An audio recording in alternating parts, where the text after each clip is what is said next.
소년부사.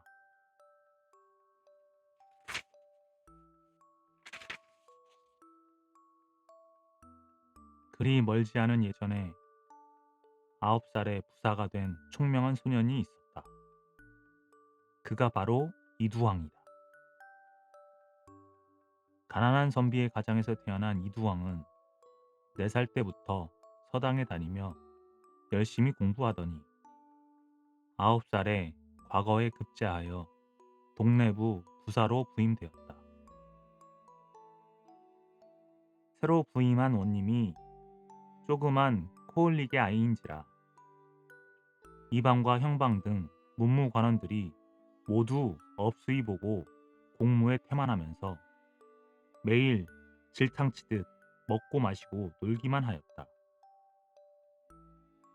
그 가운데서도 이방은 소년 부사를 제일 깔보면서 제 마음대로 하였다.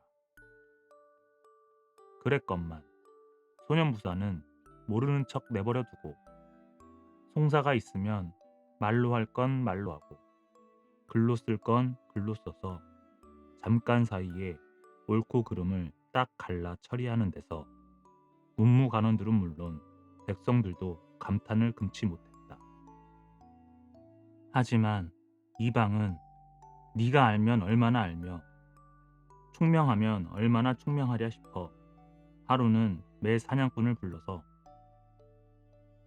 원님한테 매를 잃어버렸으니 찾아달라고 소지를 올려라 하고 시켰다. 소지를 받아본 소년부사는 즉석에 붓을 들어 매는 청산의 물건이라 청산에서 얻었다가 청산에서 잃었으니 청산더러 물어봐라. 만약 청산이 대답이 없거든 청산을 결박지어 대령케 하라. 고 썼다. 이방이 보고서 소년 부사의 뛰어난 지혜에 깜짝 놀랐다. 그러나 그것도 한순간이었다. 이방은 고를 짜고 짜던 끝에 또 동네 범사라는 절의 중을 시켜 회오리 바람에 쓰고 다니던 굴갓을 잊어버렸으니 찾아주십시오 하고 원정을 올리게 하였다. 중의 원정을 듣고 난 소년부사는 대사님께서 끈을 든든하게 하지 않아서 끈이 끊어져 잃어먹었겠구려 하고 물었다. 아니옵니다 사또님. 끈을 든든히 했건만 회오리 바람에 날려갔사옵니다. 그게 정말이겠다. 이에 소승이 누구 앞이라고 거짓말을 하겠습니까? 틀림이 없지? 예. 그럼 나가서 기다려라. 소년부사는 이렇게 중을 내보냈고 이윽토록 골똘히 생각하더니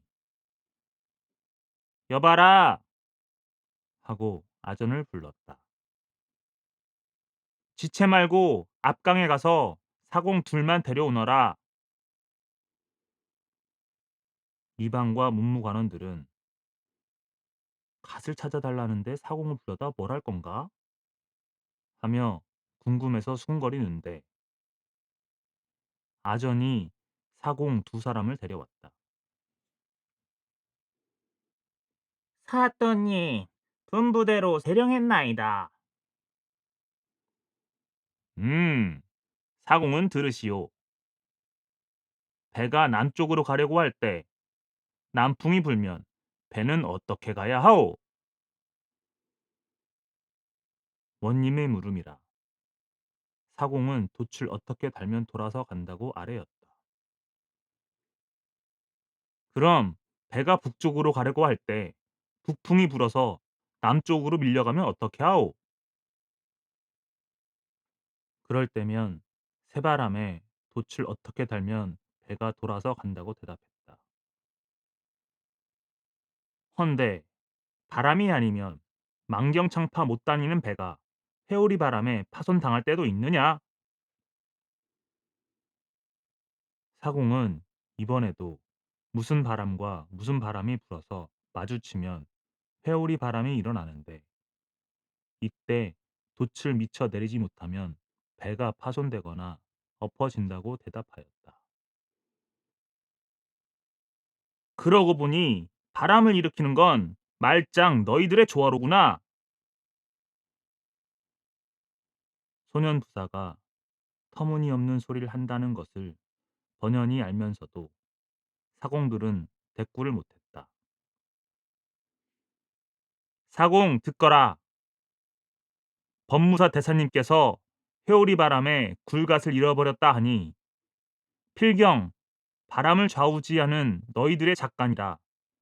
너희들이 물어주어야겠다. 그러니 한 사람은 토기점에 가서 바람에 다시는 날려가지 않도록 좀 묵직하게 굴갓 하나를 해오너라. 그런데 그 중이 끈을 든든히 했어도 날려갔다니 다시는 바람에 날려가지 못하게 대못을 박도록 구멍 둘을 뚫어라. 그리고 한 사람은 야장간에 가서 못 두 개를 쳐오되 작으면 빠질 테니 큼직하고 길쭉하게 쳐오너라. 언제나 도적발이 저리다고. 그 소리를 들은 이방의 잔등에서는 식은땀이 소리 없이 줄줄 흘러 발 뒤축을 적시었다. 사또의 뜻을 알게 된 사공들은 신바람이 나서 불이 나게 달려가더니 굴갓과 대못 두 개를 해왔다.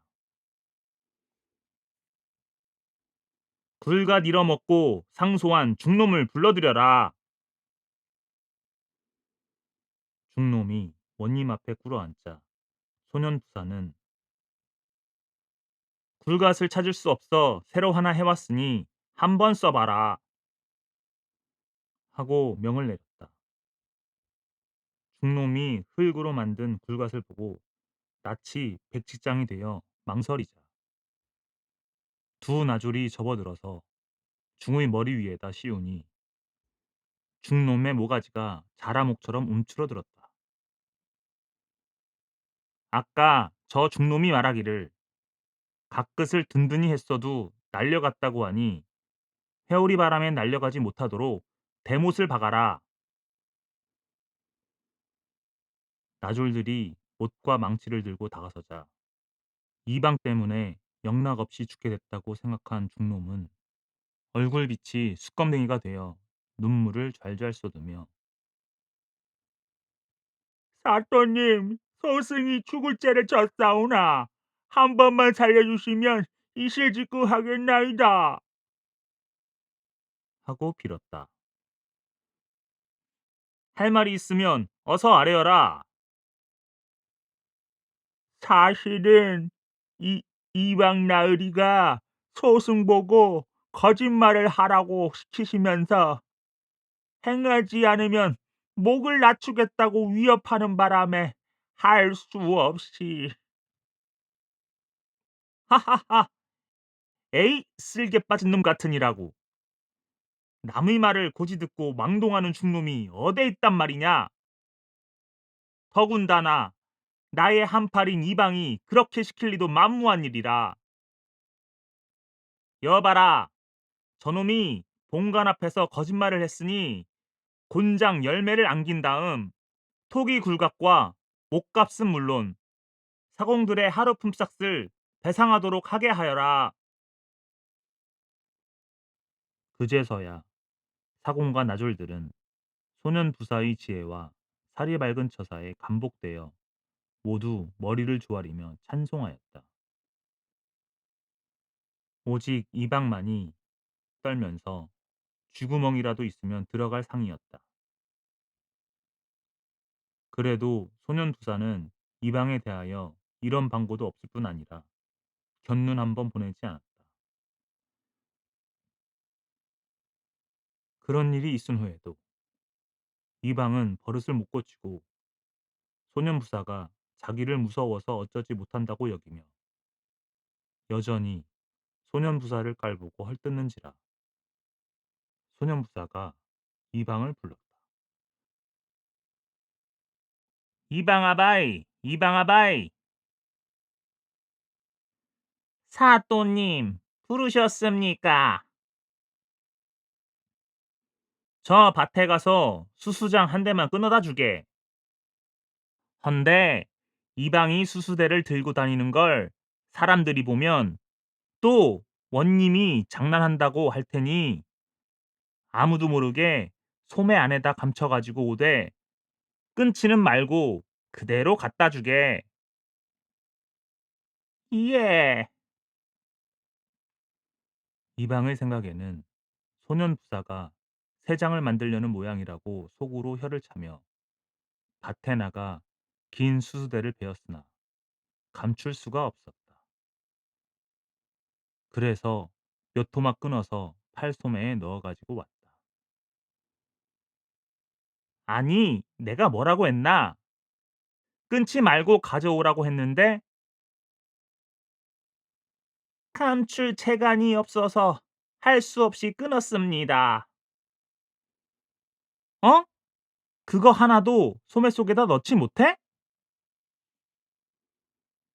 이방은 전내나는 소년한테 꾸지름을 듣는 것이 창피하게 느껴져 돌부은 소리로 대꾸했다. 그렇게 긴 걸 어떻게 소매 속에다 감춥니까? 사또님께서 한번 넣어보시오. 뭐시라고? 여봐라! 예! 어서 저놈을 결박지어라! 사또의 명이라 형방과 집장사령이 나서서 이방을 묶어 꿇어앉혔다. 이놈! 네 죄를 알만하냐? 1년 자란 수장 하나도 소매 속에다 넣지 못하는 주제에 9회나 자란 나를 네 손 안에 넣겠다고? 고얀 놈! 그만큼 깨우쳐 주었는데도 속 위에 경일 끼니 누구를 원망할 소냐? 그래도 할 말이 있느냐? 죽을 죄를 졌습니다. 이때부터 문무관원들은 원님 앞에서 더는 거짓말을 못했으며 공무에 게으른 자가 없게 되었다. 이렇듯 총명한 소년 부사는 조정의 무능과 양반 나으리들의 못된 행실을 여지없이 까발키고 사정없이 처리한 데서 백성들의 사랑과 존경을 받았다. 하지만 간신들의 거듭되는 무함과 밀고로 말미암아 나중에는 역적으로 몰리어 멀고 먼 함경북도로 정배살이를 가지 않으면 안 되게 되었다. 그래서 우리 민족의 가장 나이 어린 원님의 하나였던 소년부사 이두왕의 이름을 역사책에서는 찾아볼 수 없으나 만고의 길이 빛날 슬기로운 그의 지혜와 업적만은 인간의 뿌리 받고 대의 대를 이어 오늘날까지 전해내려고 있다 한다.